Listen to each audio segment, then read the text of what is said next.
I don't match the company to the exact number, but layoffs on order of magnitude 10,000 to 20,000 terminated employees at Google, Amazon, Facebook, and other tech names. It affects other sectors as well, but tech in particular has engaged in a massive series of layoffs. And so people go, well, wait a second, how come it hasn't shown up in the unemployment numbers? Because the unemployment rate is it's around 3.5 on the exact numbers. We haven't seen that level of unemployment, that low, that is, since the 1960s. And the Fed is absolutely looking at that. And of course, they believe in the Phillips curve, which is junk science. But the Phillips curve, for those who are not familiar, says there's an inverse relationship between unemployment and inflation. So if unemployment is high, inflation is low. And if unemployment comes down, inflation goes up. And so if you want to get inflation down, you should expect to bring unemployment up. That's what the Fed believes. What I just said is nonsense. It's not true. If you think of a matrix of unemployment and inflation, what did we have in the late 1970s? We had high unemployment and high inflation. What did we have between 2009 and 2019? We had low unemployment and low inflation. What do we have now? Low unemployment and high inflation. So as you can fill in every box in the matrix, which means there's no correlation. I mean, you can describe it, you can calculate it, you can put it on a chart, but there's no correlation. Last time I looked at the Phillips curve, it was flat. At least where I went to school, curves were curved. So it's junk. But the Fed believes it. Again, it doesn't matter what I think. It matters what the Fed thinks. So you got to put yourself in their minds to figure it out. So as far as they're concerned, those kind of unemployment numbers, lowest since the 1960s, that's inflationary. They got to get those numbers up. Now, having said that, what else is the Fed missing? Well, wages are up 5% on an annualized basis, 5.2% on an annualized basis. I'm like, yeah. So your real wage just went down. Because when the Bureau of Labor Statistics reports those wage numbers, those are nominal numbers. I'm not saying they're fake, but you have to know that they're nominal, and you have to subtract inflation to find out what's happening to real wages. And the answer is real wages have been going down for a couple of years. It runs around 5% annualized, give or take. Sounds like a 5% raise. What do you want? Well, yeah, but your real wage is going down. So that's not a robust number at all. The Fed, by the way, the Fed wants to make it worse. The Fed agrees that those wage gains are too high. But my point is, in real terms, they're actually going down, but the Fed wants them to go down more. That would be one way to put it. If you get inflation down and wages are constant, then the real wage goes up relative to where it was before. But if you're unemployed, you have no wage. So that's another issue. Now, what the Fed is missing, and it's a long list, but there's something called the labor force participation rate. Now, the labor force participation rate, you just take the number of people working divided by the total working age population. It's all you do. It's not sophisticated. And that number today is around 61.2, give or take, percent. But as recently as 2000, that number was over 70%. And it has come down ever since, and it dropped like a stone during 2020, during the pandemic lockdown. Came back a little bit, but not much. First of all, it's never 100%. It shouldn't be. There are legitimate reasons to be working age population not working. You're a homemaker. You're a student. You're an early retiree. There's a bunch of perfectly good reasons. So it's never 100%, not even close.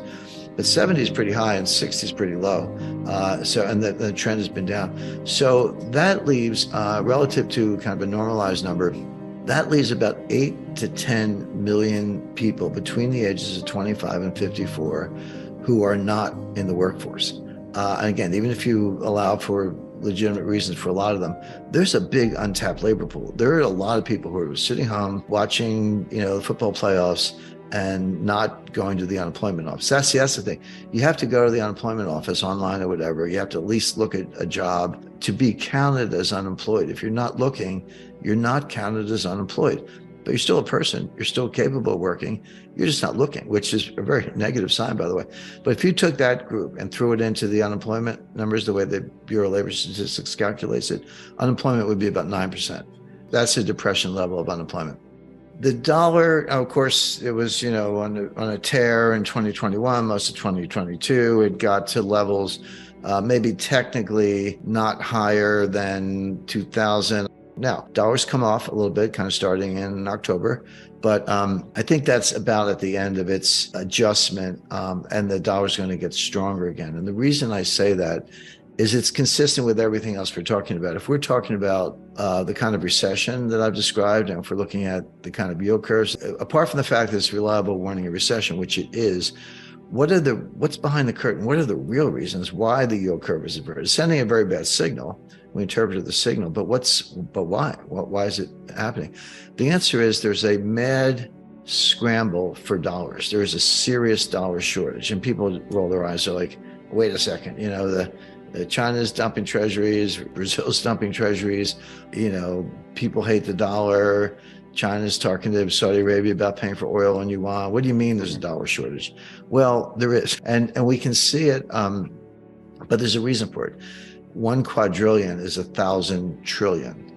That's approximately the notional value of all the derivatives, off-balance sheet derivatives of all the banks and hedge funds in the world. It's about 1 quadrillion. We're talking options, futures, swaps, swaptions, FX forwards, the whole thing, but they're all off-balance sheet. So they don't show up in conventional ratios. You got to read the footnotes, and they don't tell you that much. So, okay, what supports that? How do you get a $1 quadrillion position, 1,000 trillion?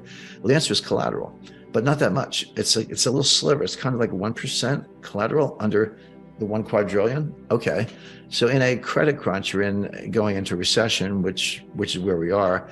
What do banks say to each other, and what do banks say to the hedge fund clients, et cetera, in terms of the quality of collateral? They say, I don't want your mortgages. I don't want your corporates. I don't even want 10-year treasury notes. I don't want 5-year treasury notes. I want treasury bills. That is the best, least volatile, most liquid, most creditworthy instrument in the world. And in a world where balance sheets are contracting, credit fears are rising, the economy's turning down, everyone's worried about this.